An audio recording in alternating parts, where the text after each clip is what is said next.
Hello everyone, welcome to creator academy. और आज हम शुरू कर रहे हैं एक इम्पोर्टेंट चैप्टर केमिकल बॉन्डिंग, जिसका नीट में तो बहुत ही ज्यादा वेटेज है। आई थिंक नीट में 5, 4, 6 ऐसे क्वेश्चन आते रहते हैं और सिमिलरली आईआईटी में भी क्वेश्चन आते हैं। ठीक है, ये 11th क्लास का एक इम्पोर्टेंट चैप्टर है। ठीक है, तो उसकी चर्चा करते हैं। चलिए शुरू करते हैं मित्रों। सबसे पहले केमिकल बॉन्ड क्या होता है। ठीक है, सबसे पहले हम बात करेंगे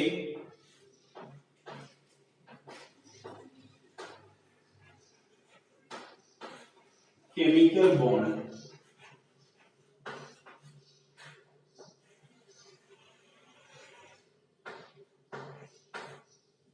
केमिकल बॉन्ड क्या होता है? देखिए, केमिकल बॉन्ड जो होता है वो डिफरेंट डिफरेंट एटम के बीच या फिर सेम एटम के बीच एक फोर्स ऑफ अट्रैक्शन होता है, जिसके कारण मॉलिक्यूल, एटम और आयन क्या होता है, आपस में कंबाइंड होते हैं। उसी को हम क्या बोलते हैं? Chemical bond. तो चलिए डेफिनेशन की तरफ चलते हैं। It is force of attraction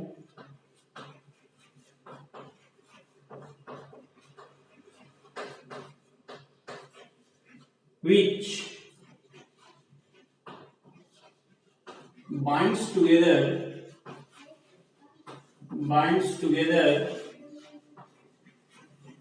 atom, molecule और ions। ठीक है, केमिकल बॉन्ड क्या है बच्चों? ये एक फोर्स ऑफ अट्रैक्शन है जो एटम, मॉलिक्यूल और आयन को क्या करते हैं, आपस में बांध के रखता है। क्लियर बात? अब केमिकल बॉन्ड जो होते हैं बच्चों, अगर मैं बात करूं इलेक्ट्रॉन के बेसिस पे दो टाइप के होते हैं। एक तो केमिकल, दूसरा नॉन केमिकल। केमिकल बॉन्ड वो जिसमें इलेक्ट्रॉन पार्टिसिपेट करते हैं बॉन्डिंग में, उसको तो हम केमिकल बॉन्ड कहते हैं। और जिसमें इलेक्ट्रॉन पार्टिसिपेट नहीं करते उसको हम नॉन केमिकल बॉन्ड कहते हैं। तो इन दोनों को हम चर्चा करेंगे, बाद में डिस्कस करेंगे। अभी हम फिलहाल बात करते हैं कि जो केमिकल बॉन्ड है उसको किस सीक्वेंस में हम स्टडी करेंगे। ठीक है, चलिए तो हम नेक्स्ट बात करेंगे sequence of study. Sequence of study, ठीक है। पहले हम बात करेंगे बच्चों फर्स्ट कि बॉन्ड क्या होता है। ठीक है बच्चों, types of bond, types of bonds. ठीक है, दूसरी बात करेंगे हम जो नेचर ऑफ बॉन्ड्स, बॉन्ड का नेचर कैसा होगा, nature of bonds. Third topic जो हमारा रहेगा वो रहेगा बच्चों नेचर ऑफ बॉन्ड के बाद why bonds are form, why bonds are form, bond बनाने की आवश्यकता क्यों पड़ी। ठीक है, इसी को हम ऑक्टेट रूल भी कहते हैं। नेक्स्ट जो हम पढ़ेंगे बच्चों वो पढ़ेंगे melting point and boiling point, melting point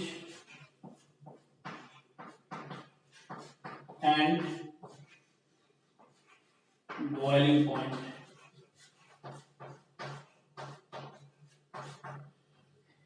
MP और बीपी भी इसको बोलते हैं। नेक्स्ट टॉपिक है बच्चों शेप, शेप ऑफ मॉलिक्यूल और ज्योमेट्री ऑफ मॉलिक्यूल। ठीक है, इसके बाद जो हम स्टडी करेंगे बच्चों इसमें वो है valence bond theory, valence bond theory. ठीक है, वैलेंस बॉन्ड थ्योरी पढ़ने के बाद जो हम अगला टॉपिक पढ़ेंगे that is called hybridisation,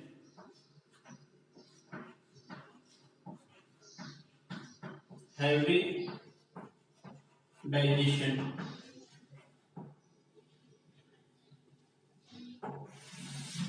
hybridisation complete होने के बाद हमारा जो नेक्स्ट टॉपिक रहेगा बच्चों वो रहेगा डाइपोल मोमेंट।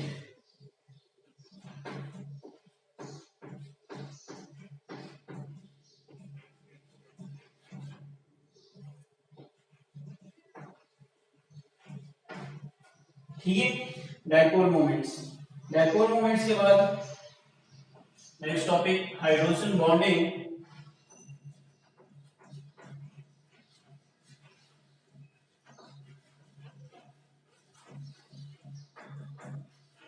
एंड और metallic bonding. Hydrogen bonding and metallic bonding पढ़ेंगे।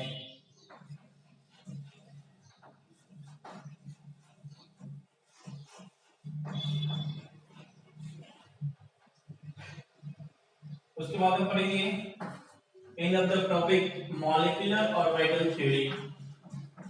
Molecular orbital theory. ठीक है, और एंड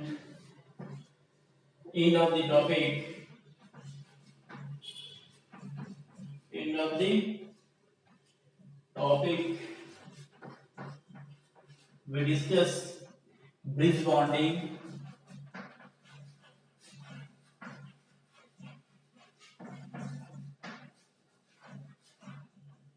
and back bonding।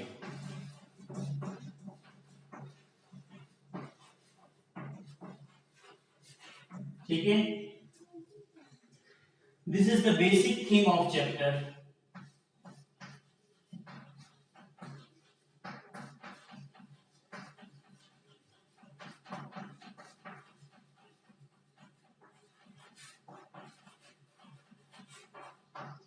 ठीक है बच्चों, तो केमिकल बॉन्ड के अंदर हम ये सारा चीज को स्टडी करेंगे। ठीक है, इतना टॉपिक हम सीक्वेंस वाइज स्टडी करेंगे। सबसे पहले बॉन्ड क्या होता है, कितने टाइप के होते हैं, क्या होता है मैंने बता ही दिया, कितने टाइप के होते हैं, उसके नेचर क्या होते हैं, बॉन्ड बनाने की आवश्यकता क्यों पड़ी, सर ये फॉर्म होगा।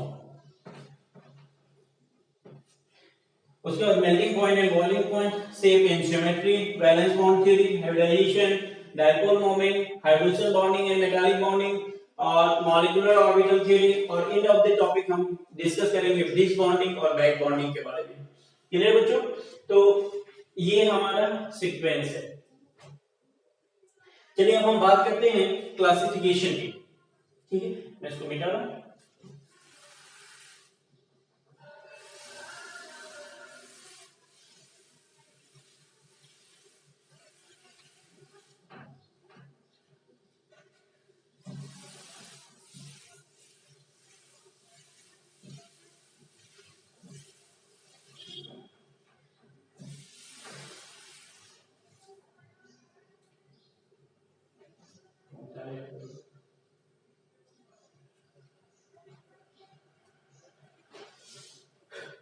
चलिए क्लासिफिकेशन की बात करते हैं। Next classification of bonds. तो स्टेबिलिटी और नेचर के बेसिस पे बच्चों बॉन्ड टू टाइप्स के होते हैं। ठीक है, on the basis of stability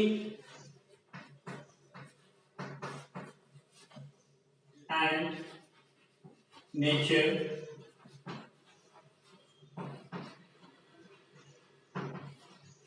chemical bonds are of two types। ठीक है, स्टेबिलिटी और नेचर के बेसिस पे केमिकल बॉन्ड कितने टाइप के होते हैं, दो टाइप के। ठीक है, पहला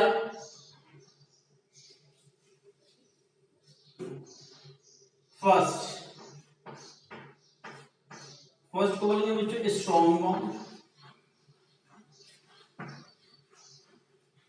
और दूसरा जो है बच्चों वो week bond.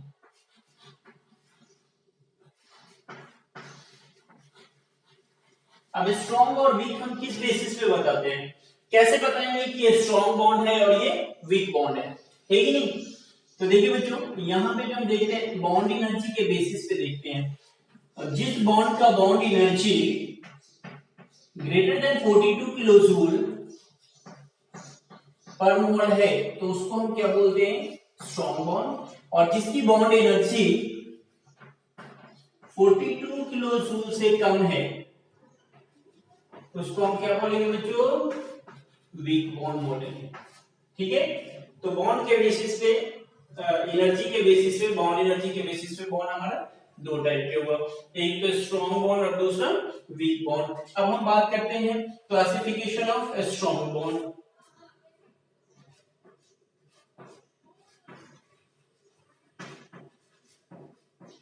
Classification of strong bond, strong bond की क्लासिफिकेशन की बात करते हैं। ठीक है, स्ट्रॉन्ग बॉन्ड की क्लासिफिकेशन। अब स्ट्रॉन्ग बॉन्ड कितने टाइप के होते हैं, ठीक है? तो फर्स्ट हम बात करेंगे बच्चों, लिखेंगे strong bonds are of 4 types. कितने टाइप के, 4 टाइप्स के होते हैं strong bond. And strong bond is also called chemical bond. इसको क्या बोलते हैं, it is also known as chemical bond.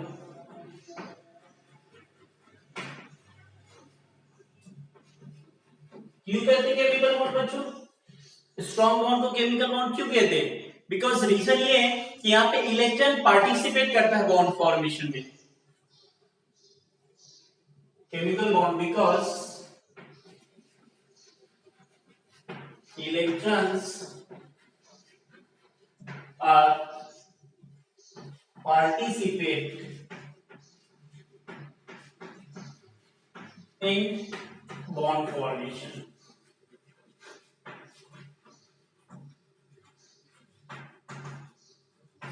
ठीक है, तो जिस बॉन्ड में इलेक्ट्रॉन बॉन्ड फॉर्मेशन में पार्टिसिपेट करेगा उसको हम क्या बोलेंगे, केमिकल बॉन्ड। और ये कौन सा बॉन्ड है, स्ट्रॉन्ग बॉन्ड। तो चलिए हम बात करते हैं पहला कौन सा होगा बच्चों केमिकल बॉन्ड में। First is ionic bond. Ionic bond और electrovalent bond. Electrovalent bond, ionic bond को ही हम क्या कहते हैं, इलेक्ट्रोवैलेंट बॉन्ड भी कहते हैं। Second one covalent bond.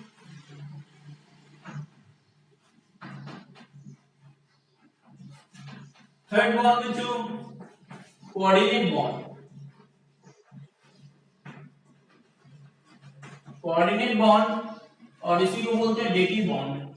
Coordinate bond को ही क्या बोलेंगे हम, डेटिव बॉन्ड। ठीक है, और last one fourth is metallic bond. Metallic bond. तो देखिए तो ये जो 4 बॉन्ड है ये सभी में इलेक्ट्रॉन पार्टिसिपेट कर रहा है, इसीलिए हम इसको क्या बोलते हैं, केमिकल बॉन्ड कहते हैं। क्लियर है? तो ये हमारा अभी स्ट्रॉन्ग बॉन्ड का क्लासिफिकेशन हुआ। अब हम बात करेंगे वीक बॉन्ड जो है उसके क्लासिफिकेशन की।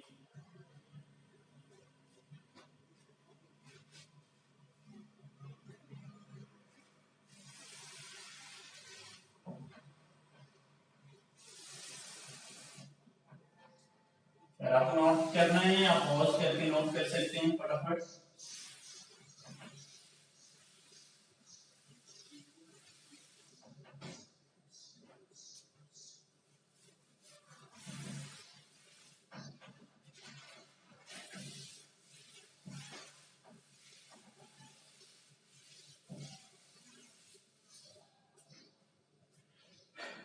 नेक्स्ट है classification of weak bond.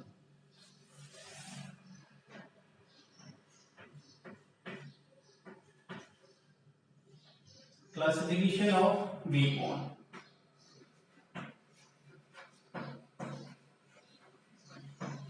Weak bond जो है बच्चों ये दो टाइप के होते हैं generally. It is also known as non chemical bond.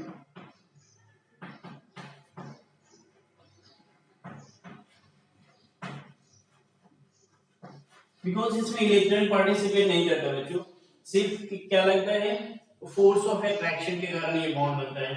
ये जनरली टू टाइप्स के होते हैं.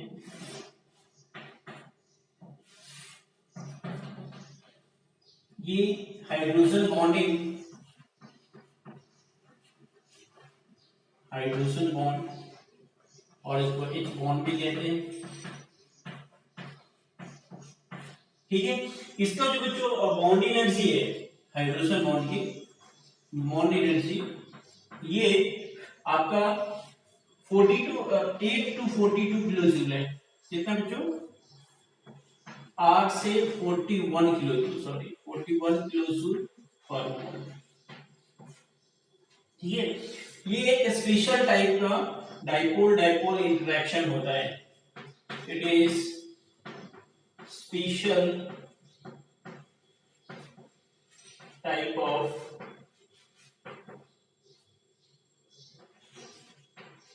Dipole dipole interaction. ठीक है बच्चों, ये एक स्पेशल टाइप का डाइपोल डाइपोल इंटरेक्शन होता है. जैसे देखेंगे यहाँ पे एग्जांपल देखते हैं. HF है, देन दूसरा मॉलिक्यूल ऑफ HF, और ये दोनों के बीच एक अट्रैक्शन फोर्स लगता है. This attraction force is called electrostatic force of attraction. इसको हम बोलते हैं इलेक्ट्रोस्टैटिक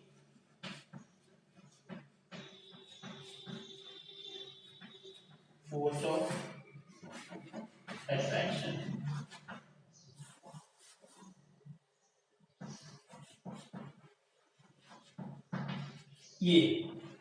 ये क्यों लगता है? ये फ्लोरीन हाई इलेक्ट्रोनेगेटिव है, आपको पता है. हाइड्रोजन लेस इलेक्ट्रोनेगेटिव है.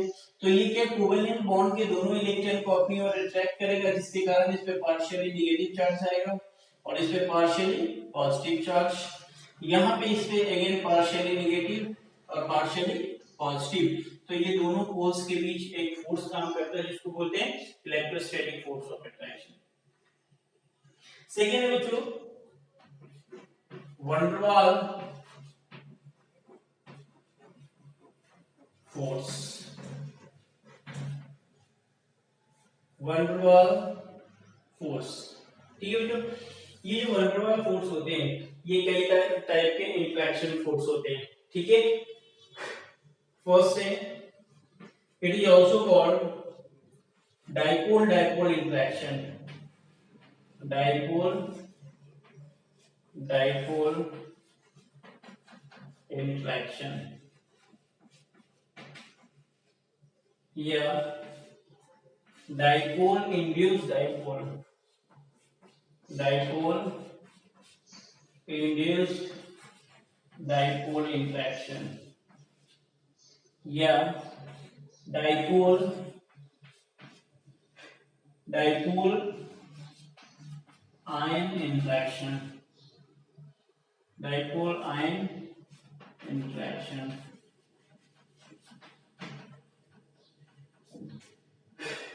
Instantaneous dipole, instantaneous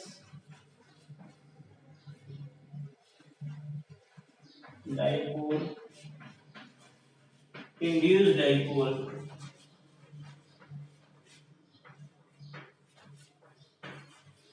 interaction. तो इतने टाइप के क्या पढ़ेंगे हम? वंडर वॉल अट्रैक्शन फोर्स, और ये हमारा क्या है? Hydrogen bonding. ठीक है. तो ये हमारा क्लासिफिकेशन ऑफ बॉन्ड है, नोट करिए.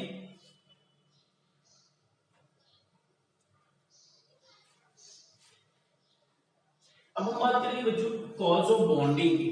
बॉन्ड का क्या कारण था? ठीक है. बॉन्ड क्यों फॉर्म हुआ, आवश्यकता क्यों पड़ी?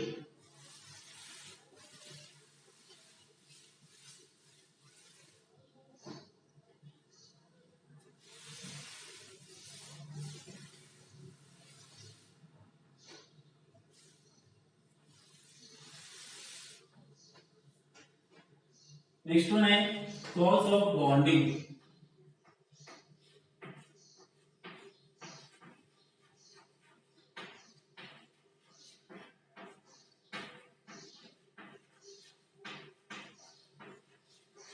कॉज ऑफ बॉन्डिंग को हम ऑक्टेट भी कहते हैं। कॉज ऑफ बॉन्डिंग को क्या बोलते हैं? Octet rule. तो जैसे कि आप सभी जानते हैं, जो इनर्ट गैस एलिमेंट है, आप इनर्ट गैस एलिमेंट जैसे मैं लिखूं हीलियम 2, नियन 10, आर्गन 18, क्रिप्टन 36। ठीक है बच्चों, तो ये सब का जो इलेक्ट्रॉनिक कॉन्फ़िगरेशन अगर आप लिखेंगे तो देखेंगे ये क्या होता है 1:2, ये क्या होगा 1:2, 2:2, 2p6, ये देखेंगे 1:2, 2:2, 2p6, 3:2, 3p6, इसका देखेंगे 1:2, 2:2, 2p6, 3:2, 3p6 और डी को मैं पहले लिख लेता हूं अरेंज करने के लिए 3d 10, 4:2, 4p6। ठीक है, ये एस के बाद लिखा था लेकिन सिस्टमेटिक के लिए मैंने ऐसा करा। यहां पर देखिए बच्चों, हीलियम को छोड़ के सबके वैलेंस सेल में, आउटरमोस्ट सेल में 8 इलेक्ट्रॉन आपको दिखेंगे। ठीक है, देख लेते हैं इलेक्ट्रॉन काउंट कर लेते हैं 2, 4 और 16, 12 और 6, 18, 18, 20, 30, 36, 11। तो ये जितने भी बच्चों नोबल गैस है, ये नोबल गैस है, नोबल गैस। तो नोबल गैस के आउटरमोस्ट शेल में कितने इलेक्ट्रॉन होते हैं? 8 इलेक्ट्रॉन होते हैं। ठीक है, अब नोबल गैस का एक और कैरेक्टर, ये किसी के साथ रिएक्शन नहीं करता। ठीक है, नोबल गैस किसी के साथ बॉन्ड नहीं बनाता, नोबल गैस किसी के साथ रिएक्शन शो नहीं करता है। ठीक है ना बच्चों, तो ऐसा माना गया कि नोबल गैस क्या होता है, नोबल गैस का स्टेबल इलेक्ट्रॉनिक कॉन्फ़िगरेशन है। तो मेन कॉज ऑफ बॉन्डिंग जो है हमारा वो कंप्लीशन ऑफ ऑक्टेट है बच्चों। ठीक है ना,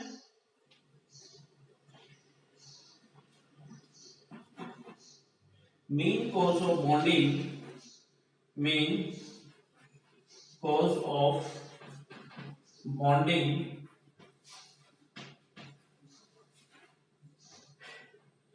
is the completion of octet in outermost shell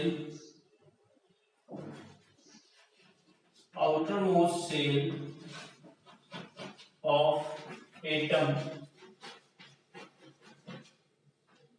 except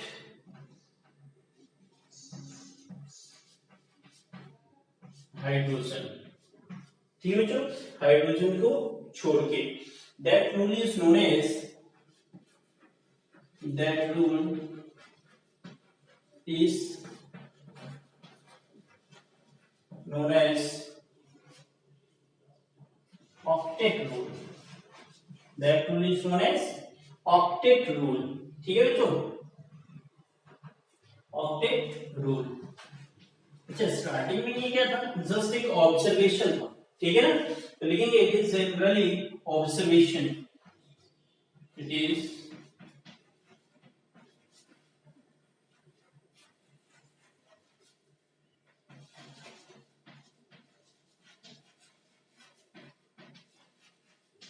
ठीक, स्टार्टिंग में सिर्फ एक ऑब्जर्वेशन था, ऐसा कुछ भी प्रूफ नहीं था कि ऑक्टेट कंप्लीट होने के बाद स्टेबल होता है या ऑक्टेट कंप्लीट नहीं है इसके कारण अनस्टेबल है। बट ऐसा माना गया, ऐसा एज्यूम किया गया, क्योंकि कभी न कभी तो एज्यूम करना ही पड़ता है बच्चों, हर चीज को मान के तो पूरा मैथ्स बना लेते हैं एज्यूम करके।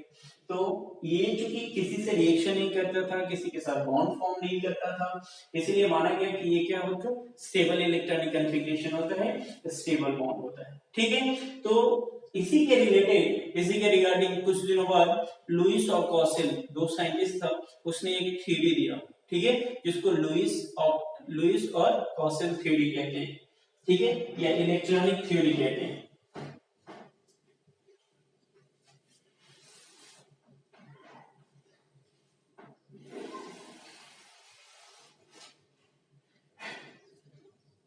तो आप इसको बोल सकते हैं ऑक्टेट रूल, लुईस थ्योरी और इलेक्ट्रॉनिक थ्योरी,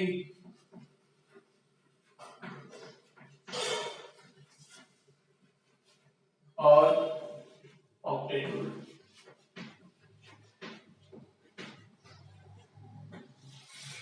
ठीक है जो गिवन बाय लुईस एंड कॉसेल। ठीक है, ये दो साइंटिस्ट का नाम है जिन्होंने ये थ्योरी दिया था सबसे पहले, और इनका ये कहना था कि ऐसा थॉट था, है ना, इनिशियली ये थॉट था कि नोबल गैसेस जो होते हैं उसके स्टेबल इलेक्ट्रॉनिक कॉन्फ़िगरेशन है, इसीलिए किसी के साथ बॉन्ड फॉर्मेशन नहीं करते हैं। ठीक है, सो दूसरे एलिमेंट के एटम भी ये सोचने लगे कि किसी तरह से हम नोबल गैस की तरह इलेक्ट्रॉनिक कॉन्फ़िगरेशन अचीव करें, चाहे वो जैसे भी हो, चाहे वो शेयर करके हो, चाहे डोनेट करके हो, या एक्सेप्ट करके हो। इसी को हम क्या बोलते हैं, लुईस कॉसेल थ्योरी या इलेक्ट्रॉनिक थ्योरी, या फिर इसी को आप ऑक्टेट रूल भी कह सकते हैं। ठीक है, तो चलिए देखते हैं। Initially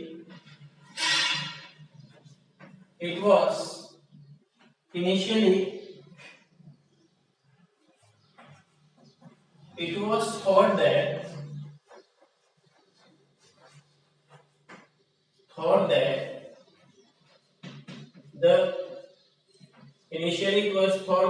the noble gases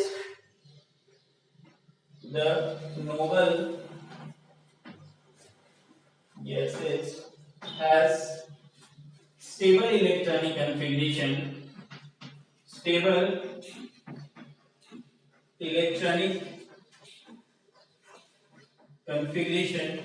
so they cannot participate in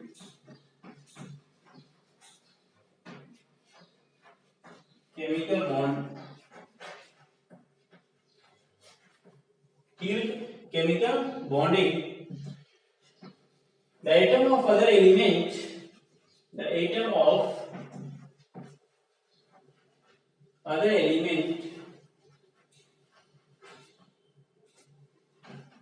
try to attain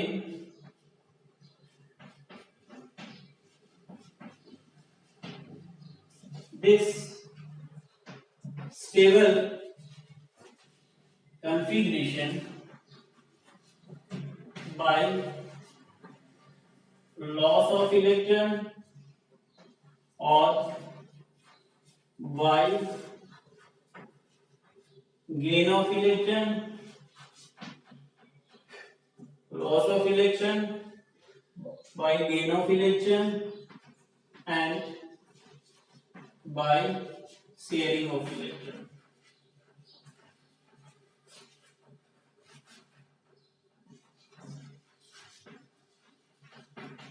ठीक है बच्चों, तो इलेक्ट्रॉनिक थ्योरी के बच्चों लुईस थ्योरी, जिसको ऑक्टेट रूल कहते हैं, लुईस और कॉसेल दो साइंटिस्ट ने दिया था। ये थ्योरी क्या कहता है कि स्टार्टिंग में ये थॉट था कि जो मैंने बताया आपको कि नोबल गैस जो है इलेक्ट्रॉनिक कॉन्फ़िगरेशन उसका स्टेबल होता है, इसलिए दूसरे एलिमेंट के एटम ही ये ट्राई करने लगे, ये कोशिश करने लगे कि हम भी नोबल गैस जैसा इलेक्ट्रॉनिक कॉन्फ़िगरेशन ऑब्टेन कर ले ताकि हम भी क्या हो जाए, स्टेबल हो जाए। ठीक, जैसे आप देखेंगे कि सोडियम का कितना है बच्चों, sodium 11, 1s2, 2s2, 2p6, 3s1। तो इसका आउटर मोशन में कितने इलेक्ट्रॉन एक। तो अगर ये एक इलेक्ट्रॉन डोनेट कर देगा तो कैसा बन जाएगा बच्चों, नियॉन टाइप का बन जाएगा। देखिए नियॉन टाइप का बन जाएगा, तो ये भी क्या कहलाने लगेगा, स्टेबल कहलाने लगेगा। ठीक है, तो इस तरह से ये क्या है आपका इलेक्ट्रॉनिक थ्योरी और ऑक्टेट रूल। ठीक, जो हमें बताता है कि हमें बॉन्ड की आवश्यकता क्यों पड़ी, मैं क्यों बॉन्ड फॉर्म करता हूं, केमिकल बॉन्ड क्यों फॉर्म होता है, उसका रीजन हमें अभी पता चल गया। ठीक है, तो इसको आप नोट डाउन कर लीजिए।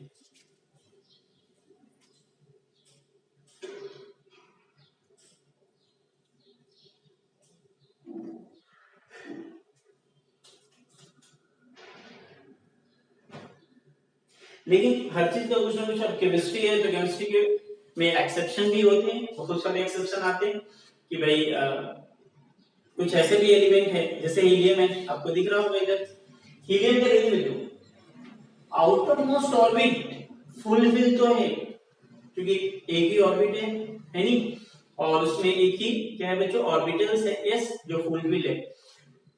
तो ये बच्चों हीलियम को छोड़ के, हीलियम का ऑक्टेट नहीं है, ये ऑक्टेट रूल को फॉलो नहीं करता है। तो ऑक्टेट रूल का के कुछ एक्सेप्शन भी है।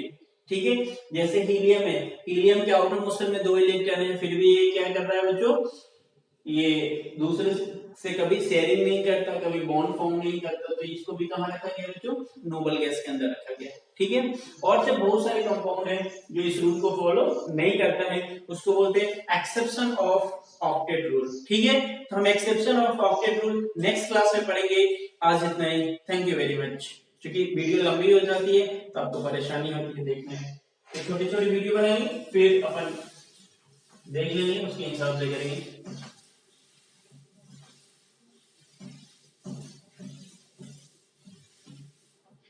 Thank you very much.